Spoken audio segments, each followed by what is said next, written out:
Selamat pagi Bapak Ibu, saudara-saudara yang dikasih oleh Tuhan. Mari kita siapkan hati kita untuk mendengar firman, kita berdoa. Bapa dalam sorga, kami memuji Engkau. Berterima kasih buat anugerah-Mu pagi ini yang sudah menolong kami untuk kami boleh beribadah kepada Tuhan, dan saat ini kami siapkan hati kami untuk mendengar firman. Biarlah Tuhan berbicara kepada kami semuanya, berbicara kepada hamba yang menjelaskan dan saudara-saudara yang mendengarkannya. Dalam Kristus Tuhan kami sudah berdoa. Amin. Mari kita membuka Alkitab, Bapak Ibu Saudara, dari Lukas pasal yang ke-6. Sekali lagi Lukas pasal yang ke-6 ayat 27 sampai dengan 36. Demikian firman Tuhan, tetapi kepada kamu yang mendengarkan aku berkata, kasihilah musuhmu, berbuat baiklah kepada orang yang membenci kamu. Mintalah berkat bagi orang yang mengutuk kamu, berdoalah bagi orang yang mencaci kamu. Barang siapa menampar pipimu yang satu, berikanlah juga kepadanya pipimu yang lain. Dan barang siapa yang mengambil jubahmu, biarkan juga ia mengambil bajumu. Berilah kepada setiap orang yang meminta kepadamu, dan janganlah meminta kembali kepada orang yang mengambil kepunyaanmu. Dan sebagaimana kamu kehendaki supaya orang perbuat kepadamu, perbuatlah juga demikian kepada mereka. Dan jikalau kamu mengasihi orang yang mengasihi kamu, apakah jasamu? Karena orang-orang berdosa pun mengasihi juga orang-orang yang mengasihi mereka. Sebab jikalau kamu berbuat baik kepada orang yang berbuat baik kepada kamu, apakah jasamu? Orang-orang berdosa pun berbuat demikian. Dan jikalau kamu meminjamkan sesuatu kepada orang karena kamu berharap akan menerima sesuatu daripadanya, apakah jasamu? Orang-orang berdosa pun meminjamkan kepada orang-orang berdosa, supaya mereka menerima kembali sama banyak.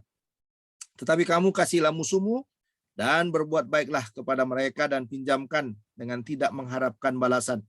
Maka upahmu akan besar, dan kamu akan menjadi anak-anak Allah yang Maha Tinggi, sebab Ia baik terhadap orang-orang yang tidak tahu berterima kasih dan terhadap orang-orang jahat.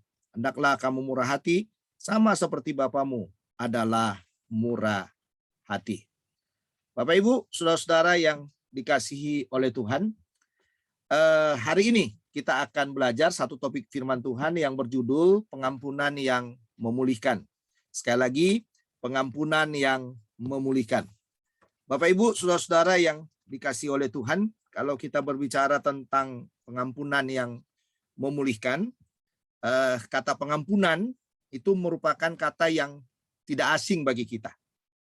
Kekristenan selalu identik dengan yang namanya pengampunan. Apakah yang dimaksudkan dengan pengampunan dalam bagian ini? Saya mencoba membuat definisi. Ini definisi yang saya pikirkan dan saya mulai olah sendiri. Saya membuat definisinya begini, saudara. Pengampunan adalah kasih Kristus yang ada di dalam hati kita. Sehingga pada waktu orang melukai atau menyakiti, kita dimampukan untuk menerima perlakuan tersebut karena Kristus yang berada di dalam hati kita. Sekali lagi, menurut saya, Pendeta Hermon Sregar, pengampunan adalah kasih Kristus yang ada di dalam hati kita. Sehingga pada waktu orang melukai atau menyakiti, kita dimampukan untuk menerima perlakuan tersebut karena Kristus yang berada di dalam hati kita. Jadi bagi saya, pengampunan itu bicara tentang kasih Kristus yang ada di dalam hati kita. Pengampunan itu bicara tentang Kristus yang ada dalam hidup kita. Kita mampu mengampuni bukan karena kekuatan kita, bukan karena hikmat kita, dan bukan karena kemampuan kita. Kita mampu mengampuni karena ada kasih Kristus yang mengalir dalam hidup kita, yang bisa kita keluarkan dari dalam hati kita yang paling dalam. Sehingga pada waktu kita disakiti, waktu kita dilukai, waktu kita diperlakukan tidak adil, kita bisa menerima semuanya itu dengan lapang dada. Bapak Ibu, saudara-saudara yang dikasih oleh Tuhan, kalau kita memperhatikan Lukas pasal yang ke-6, ayat 27 sampai dengan ayat yang ke-36 ini adalah bagian dari khotbah di bukit. Sudah jelas di dalam ayat 17 sampai 19, kalau Bapak Ibu melihat di sana, tokoh sentralnya adalah Tuhan Yesus. Dan pendengar pengajaran ini, kalau kita lihat adalah murid-murid dan juga orang banyak yang telah melihat kuasanya. Ini merupakan kelanjutan dari ayat 20 sampai 26. Setelah Yesus membicarakan tentang apa yang disebut berbahagia dan apa yang disebut dengan celaka. Wah, ini saudara. Ya, kalau saudara lihat dengan jeli dalam ayat 20 sampai dengan 26 itu dijelaskan di sana. Siapa yang disebut orang yang berbahagia dan siapa yang disebut dengan orang yang celaka. Lalu saudara, pembicaraan ini memang dilanjutkan dalam ayat 27 sampai dengan ayat 36, ya, bahkan sampai ke akhir pasal ini nanti. Kita hanya melihat hari ini ayat 27 sampai dengan ayat yang ke-36 saja. Pengajaran ini, ayat 27 sampai dengan 36, ini memang sejajar dengan Matius pasal yang kelima ayat 38 sampai 48, yang juga mengajarkan tentang bagaimana memperlakukan orang yang jahat kepada kita. Nah, ini saudara. Ya, jadi dua penulis Injil, baik Matius, Lukas, menyoroti hal yang sama. Ya, menyoroti hal yang sama dengan cara pandang dan pengajaran yang berbeda. Ya, cara pandang dan pengajaran yang berbeda. Sekalipun kita tahu intinya sama. Ya, inti pengajaran itu adalah sama. Jadi sedikit settingnya agak berbeda karena apa? Karena kita tahu Matius itu menyoroti tentang Yesus adalah Raja atau Mesias, sehingga yang sangat dia tekankan adalah bagaimana konsep hidup dari anggota-anggota kerajaan itu. Sementara Lukas menyoroti bahwa Yesus itu adalah anak manusia dan anak Allah, sehingga sorotan demi sorotan yang dibuat oleh Lukas memang lebih manusiawi, lebih detail, lebih kelihatan konsep manusianya, karena memang ini diperuntukkan kepada manusia yang banyak mengalami kelemahan, yang banyak mengalami kekurangan, yang banyak mengalami ketidakmampuan untuk melakukan pengajaran demi pengajaran itu. Tetapi mau tidak mau karena sorotan ini dimulai dengan ayat 27, tetapi kepada kamu yang mendengarkan aku. Ya, jadi sorotan ini ya diarahkan oleh Lukas kepada mereka yang mendengarkan Yesus. Mendengarkan dalam arti adalah mereka yang mengikuti pengajaran Yesus. Mendengarkan itu berarti mereka yang siap melakukan pengajaran demi pengajaran yang diajarkan oleh Yesus di dalam konteks ini. Khususnya hari ini yang kita lihat tentang pengampunan yang memulihkan. Semua sorotan yang dibicarakan oleh Yesus dalam narasi ini mengajarkan bahwa hal ini haruslah dilakukan terus-menerus. Jadi yang namanya pengampunan itu, saudara, adalah pengampunan yang terus-menerus. Ini berarti orang melukai kita, ampuni lagi. Besok dilukai lagi, ampuni lagi. Besok diperlakukan tidak adil, ampuni lagi. Besok dimaki-maki, ampuni lagi. Besok diperlakukan dengan kata-kata yang tidak senonoh, ampuni lagi. Besok dipojokkan, ampuni lagi. Karena apa? Kalah atau waktu atau tensis dalam bagian ini menggunakan imperatif present yang menunjukkan kepada tindakan yang terus-menerus. Tindakan yang dilakukan bukan sekali-kali. Tindakan yang dilakukan bukan hanya pada waktu kita enak saja. Bukan pada waktu kita bisa menikmati hidup ini saja. Tetapi tindakan ini adalah tindakan yang tidak pernah berhenti dalam satu titik. Tetapi tindakan ini adalah tindakan yang terus. Dan kapan berhentinya? Pada waktu kita kembali kepada Bapa di sorga. Barulah kita berhenti mengampuni orang di tengah-tengah dunia ini. Jadi pengampunan yang memulihkan itu bisa terjadi. Karena setiap kita dilukai atau disakiti. Atau diperlakukan tidak adil. Kita bisa menerima perlakuan itu karena kita terus mengampuni. Nah, itu pengampunan yang memulihkan itu. Itulah yang disebut dengan pengampunan yang memulihkan itu. Pada waktu kita bisa terus dan tidak pernah berhenti dalam satu titik. Dan tidak bisa berhenti dalam satu hari. Dan tidak bisa berhenti dalam satu waktu tertentu. Untuk kita bisa melepaskan diri dari kata mengampuni. Jadi selagi ada napas di dalam hidup ini, saudara, kita adalah orang yang diberikan kuasa oleh Tuhan, kesanggupan oleh Tuhan untuk dapat mengampuni. Dan pengampunan itu adalah pengampunan yang memulihkan karena kita bisa menerima semua perlakuan-perlakuan yang tidak adil itu. Perlakuan-perlakuan yang tidak menyenangkan itu. Kita terima dengan sukacita. Kita terima dengan senyuman. Kita terima dengan lapang dada. Kita terima dengan hormat. Dan kita terima dengan kekuatan kasih Kristus yang ada dalam diri kita. Itulah pengampunan yang memulihkan. Jadi saudara, acap kali kita dalam hidup ini sangat sukar mengampuni orang lain. Nanti kita lihat dalam pengajaran ini. Kenapa seperti itu? Karena kita sama dengan orang berdosa. Karena kita sama dengan dunia ini. Makanya sulit kita mengampuni. Ya, sulit kita mengampuni. Bahkan kita mulai hitung-hitungan. Ya, hitung-hitungannya bagaimana? Kita katakan, kemarin udah bikin salah. Hari ini bikin salah lagi. Besok bikin salah lagi. Kapan berhentinya melukai? Kapan berhentinya benci? Kapan berhentinya memperlakukan saya tidak adil? Untuk apa saya mengampuni? Selesai hari ini. Dan saya tidak bisa menerima orang itu lagi. Wah, ini saudara. Mengerikan sekali. Bahkan kadang-kadang saya selalu mengatakan kepada saudara, ingat baik-baik ini. Ciri orang yang tidak bisa mengampuni adalah orang itu terus membicarakan orang itu. Orang yang melukai hati kita itu terus kita bicarakan dan terus kita bicarakan dan kita tidak pernah berhenti untuk membicarakan. Karena apa? Kita belum mengampuni. Ya, kita belum menyelesaikan persoalan itu dengan baik. Sehingga apa? Bawaan kita adalah menjelekkan dan menjelekkan. Hari ini Bapak Ibu Saudara, berhentilah untuk saudara terus memperlakukan orang tidak adil dalam hidupmu. Berhentilah untuk melukai orang lain supaya hidup ini menjadi hidup yang sukacita. Jangan hanya ada korban yang dilukai, lalu kita bilang kepada korban itu, ampunilah dia. Tetapi kita juga harus menjaga diri kita supaya kita tidak terjebak sebagai orang yang suka melukai orang lain, yang suka membicarakan orang lain, yang suka memperlakukan orang tidak adil. Berhenti saudara. Karena apa saudara? Karena bagaimanapun kita bukanlah manusia yang super. Ya kan? Kita bukanlah manusia yang super. Yang super maksud saya adalah setiap orang mendengarkan perkataan kita, setiap orang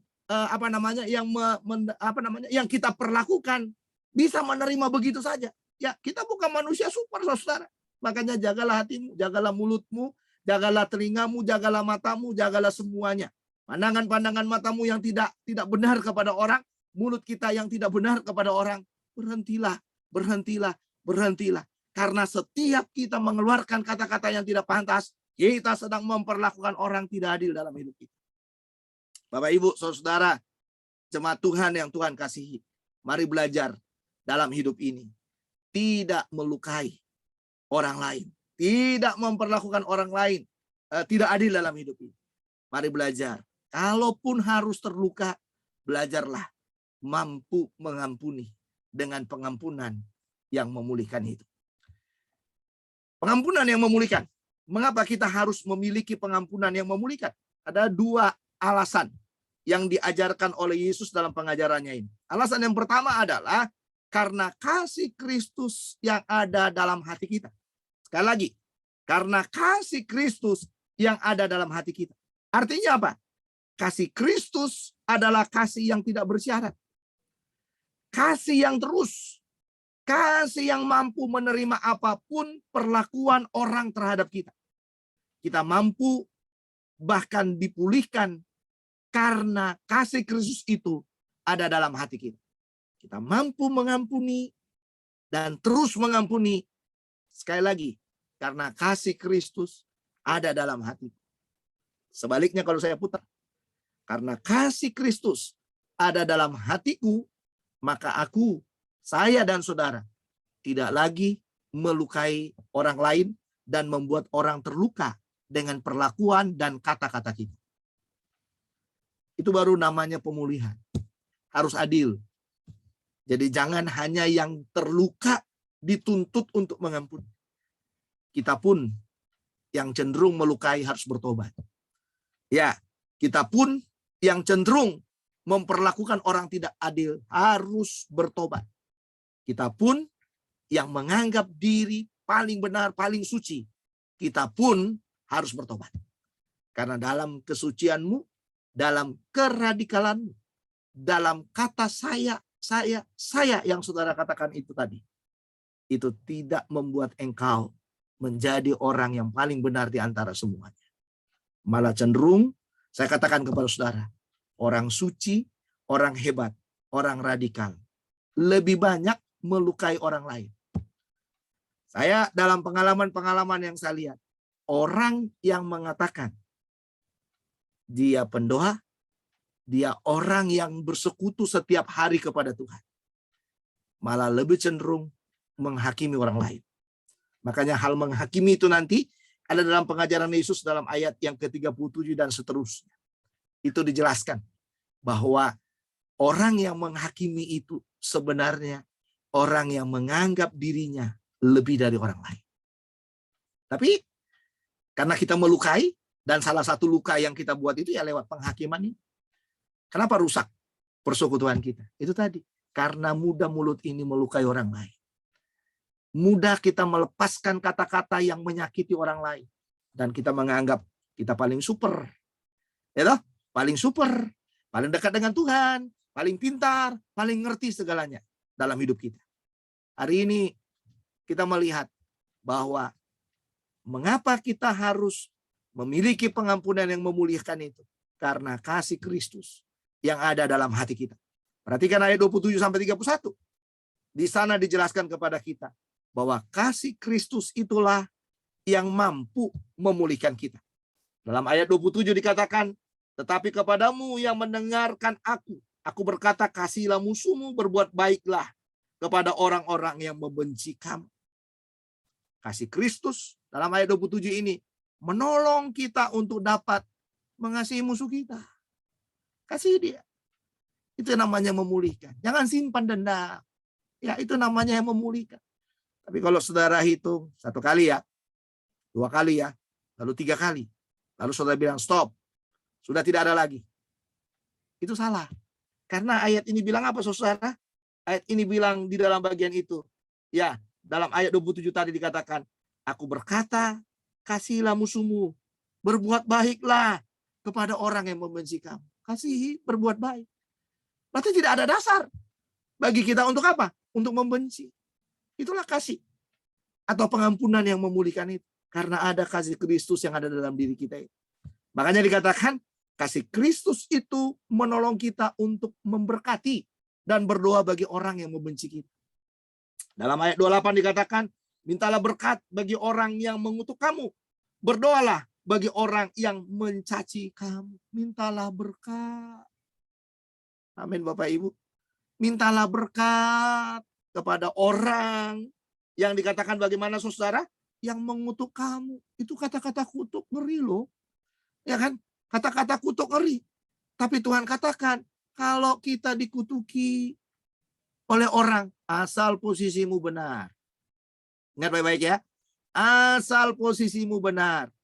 Asal posisimu bukan karena engkau melukai, maka engkau dikutuki. Bukan.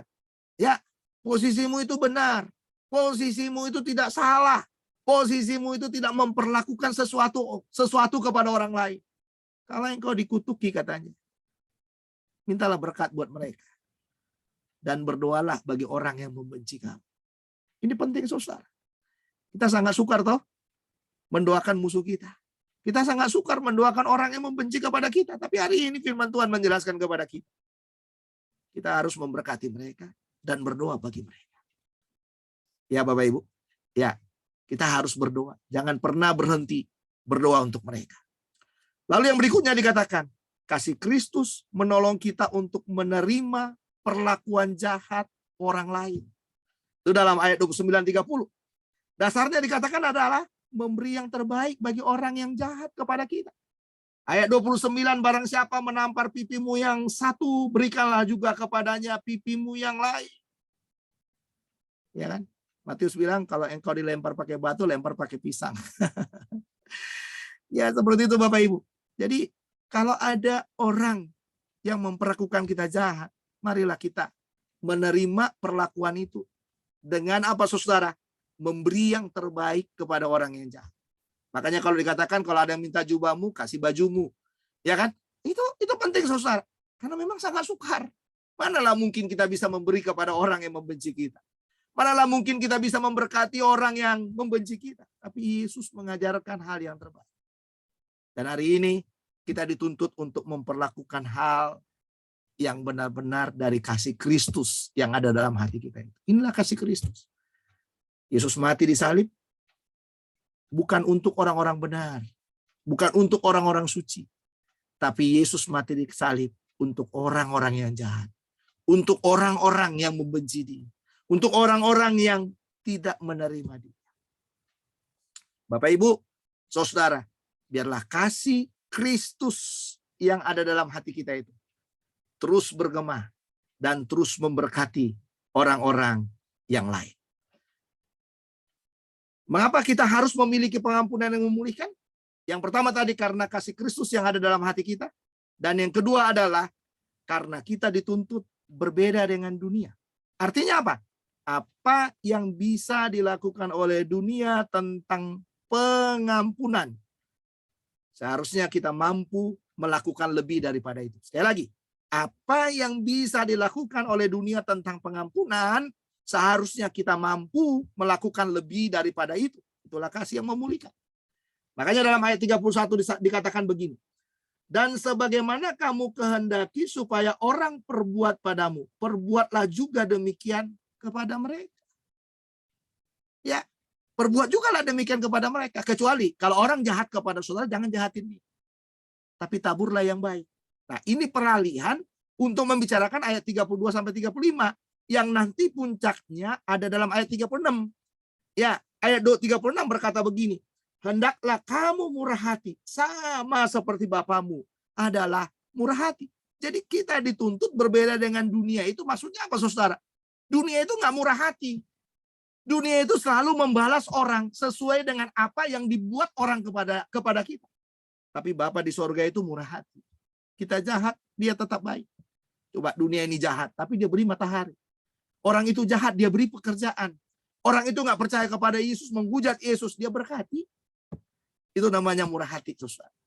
Ya, itu namanya murah hati. Dunia tidak pernah murah hati kepada musuhnya.